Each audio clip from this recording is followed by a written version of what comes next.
a feature called Baste in the Hoop, and this can be used for a couple different things. Just to tack the fabric down to your stabilizer, even if it's all hooped up together.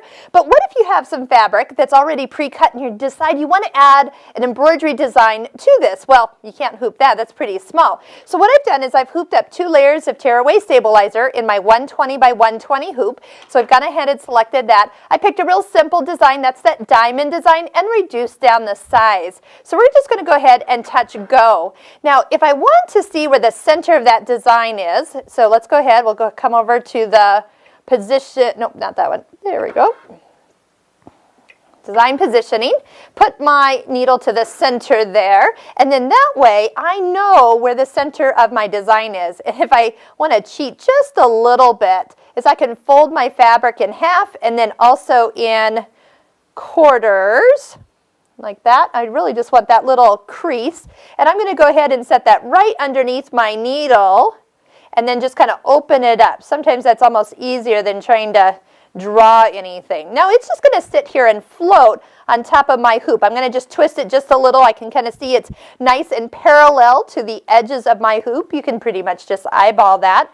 And then we're going to go ahead and touch OK. Now, before I just start to stitch, what we can do is we can do it with the fix button here. Okay, if I touch the fix button, it will add a stitching line around the design. That's one way to do it. We can also add a stitching line .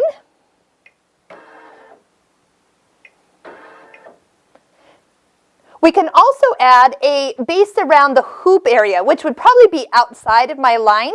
But what I can do is if you touch and hold the basting in the hoop function right here, so touch and hold, that's got that little triangle, you can get to change it from baste around the design to baste around the hoop area. So whatever size of hoop, it will do the basting line around the perimeter. We'll just go ahead and leave it like this for right now. So the first thing it's going to do is this basting stitch. So I'm going to just go ahead and get that started so we can see. Now, if it doesn't start to stitch right away, sometimes the bobbin thread's just a little on the short side. I'm going to go ahead and I can actually see it. So I'm going to even pull that right on up so I can hold on to that. And then go ahead and start again. You can always come back and do a little bit more stitching. These stitches are nice and long, but what it's doing is securing the fabric to my stabilizer. And they're really easy to take out after I'm done. I'm going to go ahead. I have turned off my thread cutter from our last little video. So I'm going to go ahead and turn that back on. We're going to do the auto jump stitch trim. We'll turn that back on. We had taken it off when we did some alphabets that I didn't want it to look so messy on the back side. So now I can go ahead and start to stitch, and now I'll stitch, or I should say trim, the thread I was holding onto so I don't actually have to stop and trim this like I'm doing right now. So I can go ahead. I'm going to touch in the start button and we'll go ahead and let that start to sew.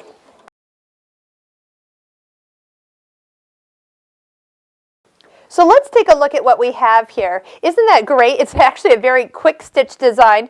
I noticed it took a little extra stitch in the corner, so that should be easy to take out. But those basting stitches are super easy to clip. You can use a seam ripper and just slice them. If you're worried about cutting the fabric, flip it over and cut your bobbin threads. And that can be, that little stabilizer back here can actually help protect your front fabric. And sometimes it's actually easier to do that on the back side. And then your threads will just loosely release. If you have any needle holes left, just a little press, steam press of your iron, or when it washes, those will kind of relax the fibers back into position. But so nice, I didn't actually have to use spray adhesive. I could just let the machine do the nice little stitches and hold that in place.